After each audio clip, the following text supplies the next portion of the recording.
yourselves. It's so special that I'm able to share this morning with you. I'm never up this early. I am fortunate enough to have my morning coffee. Any coffee drinkers in the house? All right. Yep. Quite a few of you. Any tea drinkers as well? Gotta shut you out. Water is very important. It's summertime. Stay hydrated. Oh yes, what a special day to be here. You know what? I'm just gonna get things started here. There's nothing that puts a Jones in my bones than taking a trip up to the corner coffee shop. Ella Fitzgerald blazes the speakers. She's one of them silent steamers that boils in the background. She's able to burn this whole house down if people just paid attention. Instead, they pay cash, debit, and credit for what they call fair trade coffee. I walk in, spot an empty seat by the window, order a grande passion tea, no sugar, sit down. Person sitting directly across from me is sitting ankles to backside with a Macintosh laptop in their lap, who seems to be focused more on looking like they're doing something important than actually doing anything important. They swivel their coffee. Oh, too hot. Check their phone for the time and end up liking and putting 300 or 400 likes on Instagram, and then swivels their coffee again. Please forget them. All right, at about 2 o'clock sits a young couple, boy, girl, and this girl has the softest face that I think I'll ever see, and I believe that that's all I'll remember her for, and then she smiles. And I fall back to a previous conversation of my man telling me how much he loves me for my smile, and I start to consider, how does my smile make my smile any better than anyone else's? I mean, is it a smile itself enough to strike even the slightest lightning bolt of happiness? I go back to this young couple who seem to be sharing jokes like they've known each other since high school, and I take in how if I had those sexy ass leather ankle boots, maybe I'd feel more attractive around my man. And then shit gets real. I watch her rip a dry piece of a used napkin and start dabbing the bottom of her eye. I'm watching a breakup at Starbucks, and I only paid $1.89. Salt liquefies itself and rolls down her milky face. This carton of love turns sour as triple thick milkshake smiles drip down the drain slowly. Cause nothing, and I mean nothing, moves as slow as the moment you feel lonely. She gets up, leaves with mascara stained eyes, and I start to feel sorry for them, you know? I mean, don't you hate it when the glitter fades? I've had my fair share of rude awakenings. and here's the thing, let me tell you. I knew on the first date that I was getting myself involved with. You know, like those crusty biscotti types. I'm talking bottom of the jar. And I mean, it looked good because I was hungry, but when you're hungry, everything looks good. And still, I shaved. All for what was supposed to be just a coffee date.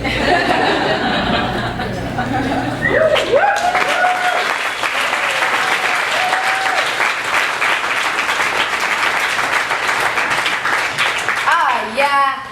What's up, everybody? As Altera mentioned, my name is Britta B. Yeah, you know me. Without my lab coat on, I'm just Britta. I am originally from Kingston, Ontario, a small haunted little town. And growing up in Kingston, I certainly didn't know that I could make a career out of being a spoken word poet. Growing up in Kingston, I did, however, spend a lot of time by the water. I played a lot of sports, and I listened to a lot of country music. Here's your one chance, fancy, don't let me down. Reba McEntire on the radio. Here's your one chance, fancy, don't let me down. Heel toe, dose, come on, girl, let's go. I also got really used to being maybe one of 4, or if not the only person of color in the room. I have a white mom and a black dad, simple as that in Kingston, and that makes my little brother and I very exotic little creatures in Kingston, Ontario.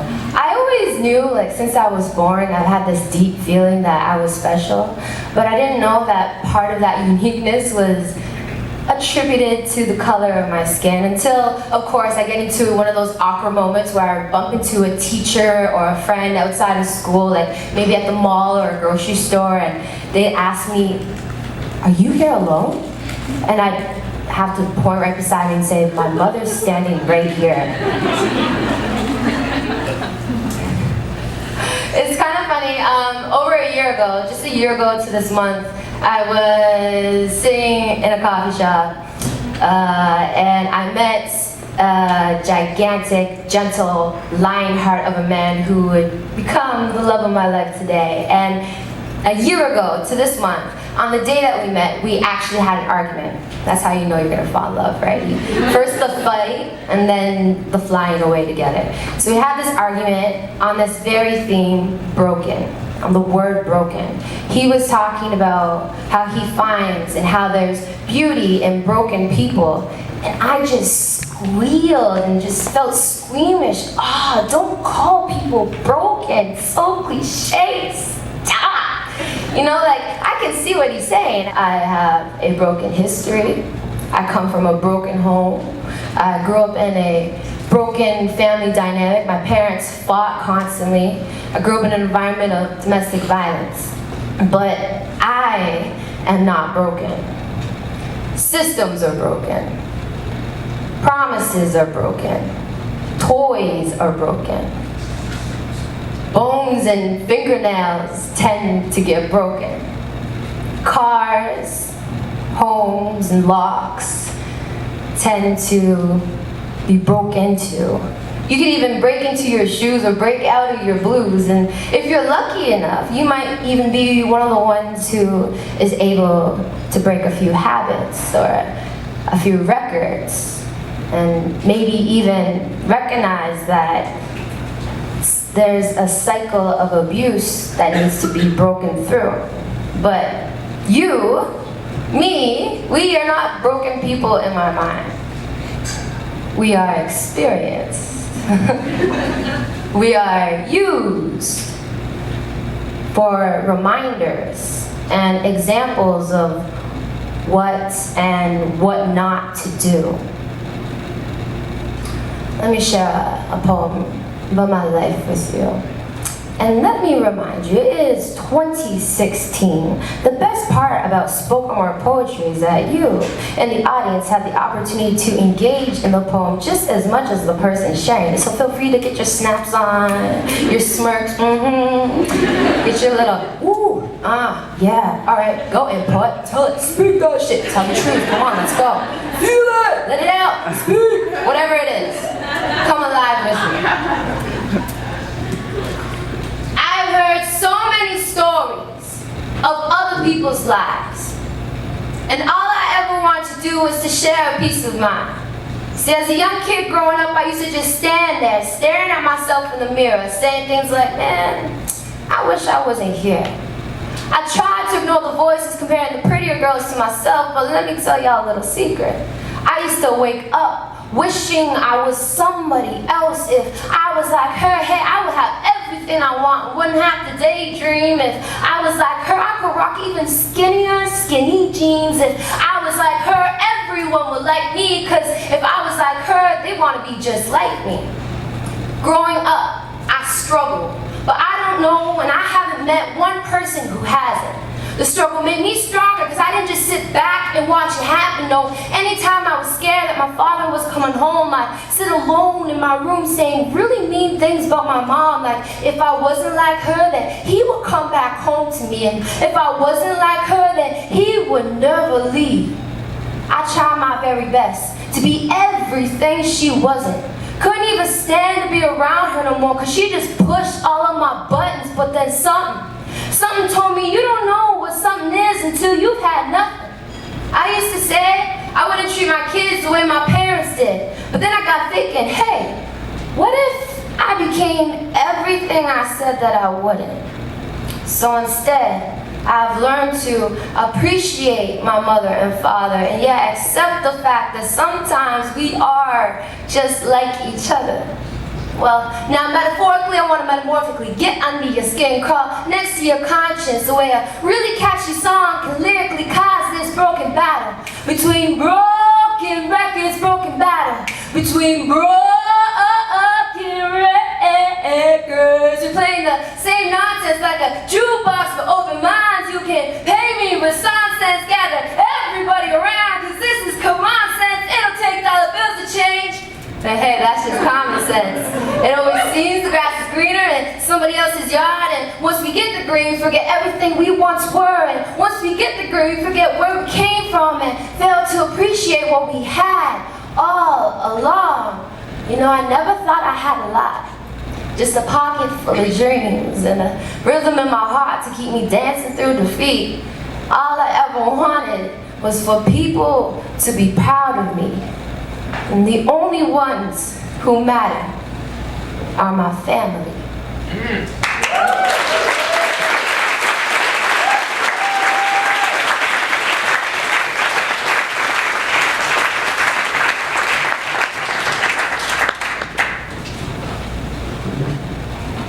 I don't share my story to put shame or to hurt the people that I'm talking about, to really like exploit my family or anything. I share my story so that people who are going through what I've been through don't feel alone. This past winter, I had a family member of mine pass away to domestic violence. And I also had a friend pass away to domestic violence. And I think it's important for me to share their names. My cousin Quita, I look up to you. And my friend Nikki, I still remember your laugh. When I tell my story, I do my best to expose myself and reveal myself to others so that I can help people to grow and to reflect. It's so rare that we take even 5 minutes to ourselves to just see what's on our mind. And through poetry, I'm able to do that all the time.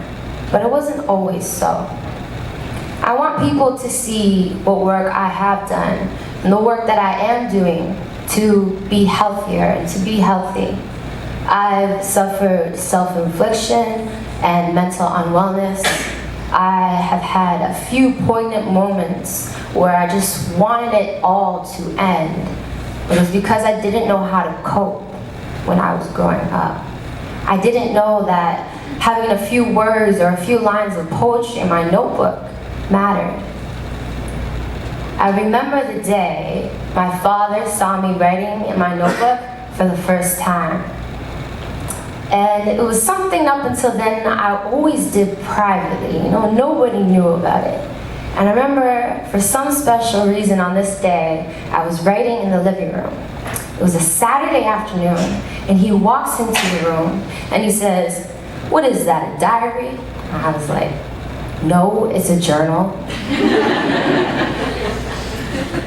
He says, "Well, what do you write in it?" I said, with conviction, I was very proud to say this. I said, "Poetry." And he says, "What do you know about poetry?"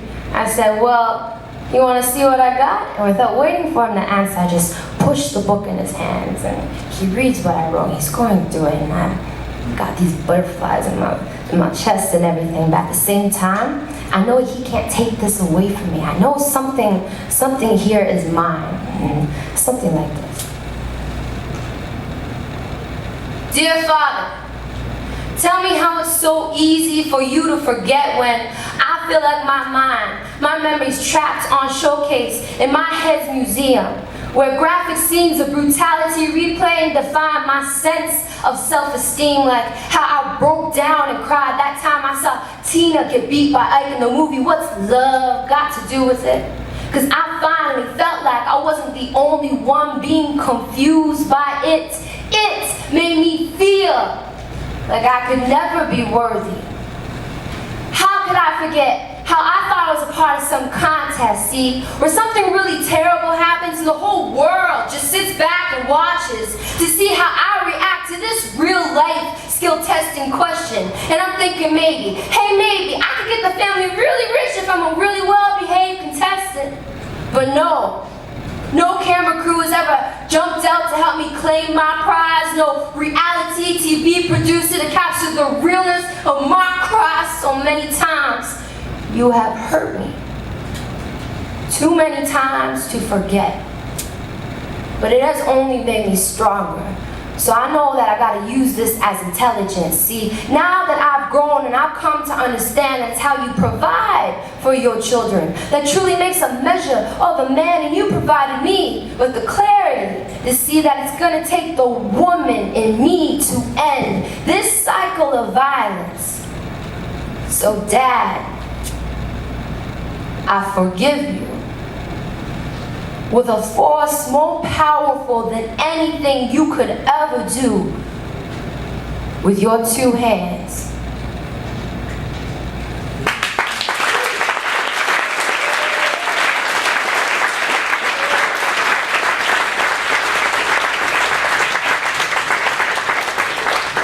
And I'll never forget this day, because just like in the movies, he had this one cinematic tear rolling down his cheek when he looked up to me and he said, "Is this how you really feel?" And you know, I kind of felt bad seeing him like this, so I said, "It's just poetry." But on the inside, something in me just resonated. Something in me just said, pay attention. Something in me said, I have something. That I have a distinct ability to make people feel something. And I ain't even got to touch them. I've learned that words can create spells. And words can even break spells. With my poetry, I try my best to write about the problems and issues that either myself or my friends face. I try my best to empower. I try my best to create space where people are able to reflect and able to really recognize their tendencies, actions, habits. Because in my notebook, I know that that's a safe place for me to investigate all that ish, you know? With the art of spoken word, I find it very important to tell your story, your whole story with your whole heart and out loud. I'm able to write about anything, even if it doesn't make sense. I'm able to write about pain and stigma, and I'm able to say it out loud so that I don't have to hold it in. I don't have to feel ashamed. It's so healing. It's so therapeutic, cathartic even. I value connection.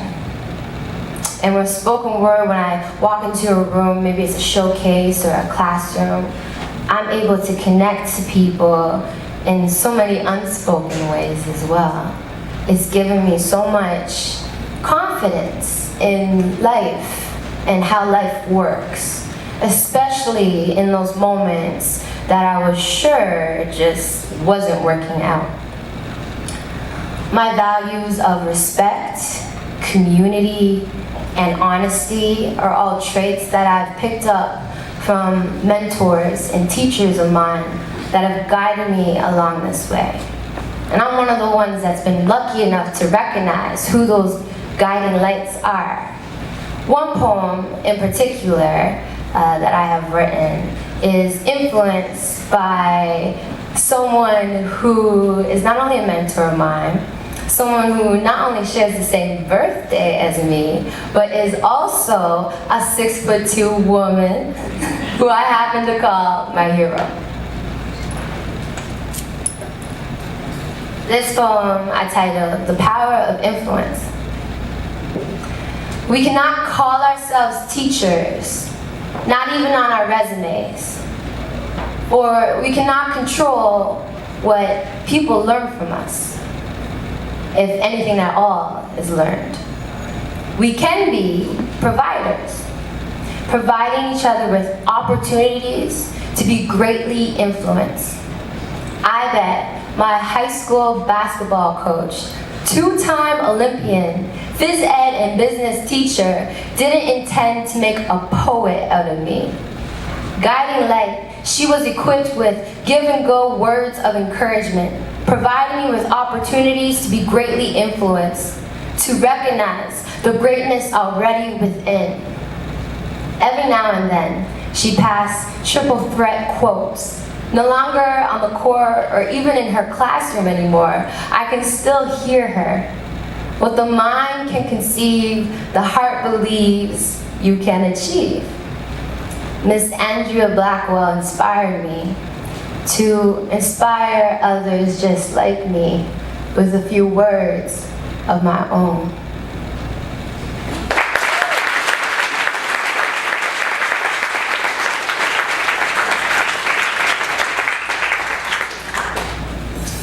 I love what I do. Today I stand before you, 7 years in this game called spoken word poetry, art world, art life, yada yada yada. And so many beautiful things have happened.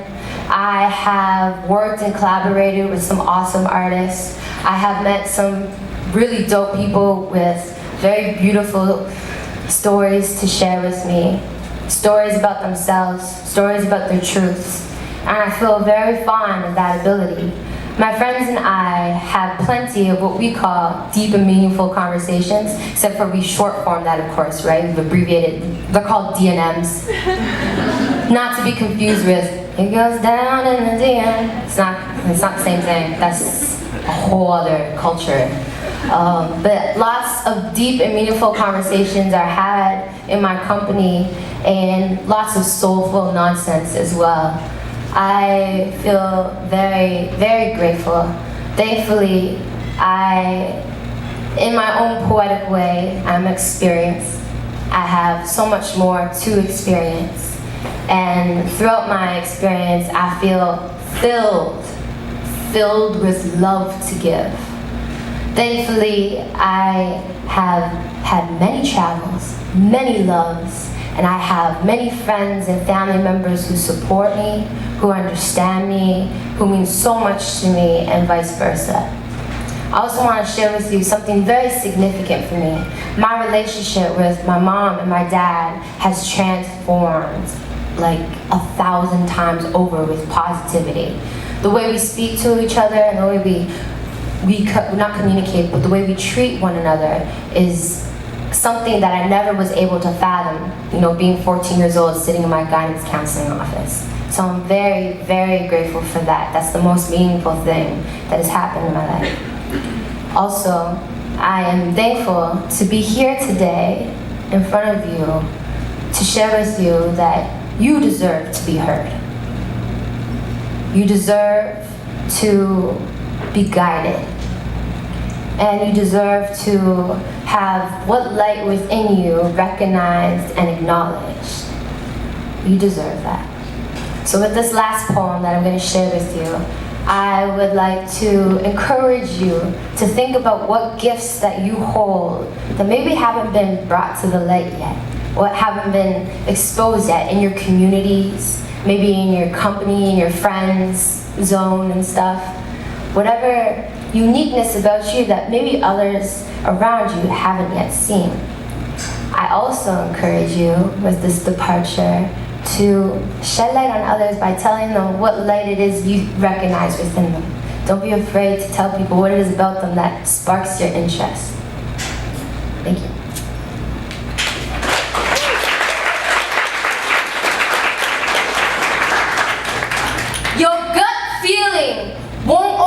offer you advice. It's filed under piles of past deflections of your presence. It ain't always going to be able to tell you what's good for you, but it will tell you what you've been able to hold. For every hint of happiness, there is an equal pinch of pain. The solar system is swollen with stupidity. An infinite supply of sun particles fly into our sky, and we are granted an instance to witness glimpses of gargantuan globs of stardust, covered in flesh, becoming trapped in flight. You are not a fluke. You's a rebel with a rhyme. Besides, what's this concept of time but a self-assigned sign from the universe? There is, there has, and there will be until the is all gone. There is, there has, and there will be until the is all gone. A supermassive black hole erupting in the cosmos in your heart. The dream watcher is watching you. You don't have to have sweet dreams. You are sweet dreams. Besides, how else could you still be here without the mysterious strength and proof of the former you? You are not a fluke. You're not a fluke. You seek for one answer when there are many angles to one's truth. You are not a fluke. You know, everybody's got their insecurities, right? But nobody's got you. You are not a fluke. You are not a fluke. You are not a fluke.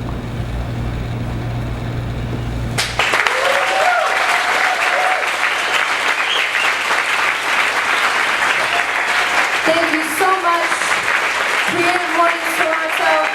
Keep that round of applause going for Altera and the Creative Mornings volunteer team. They do this all at the expense of your good company and their good time. So I gotta give a lot of love for everybody who got here early, extra early this morning. You know, stumbled in, hair frazzled. I saw y'all getting ready in the bathrooms. Which is really weird because they're individual bathrooms, right? I didn't see anyone. Thank you so much. Feel free to come say hi. Also, one last thing before I go. One last thing. Everybody give everyone a high five. I'll give you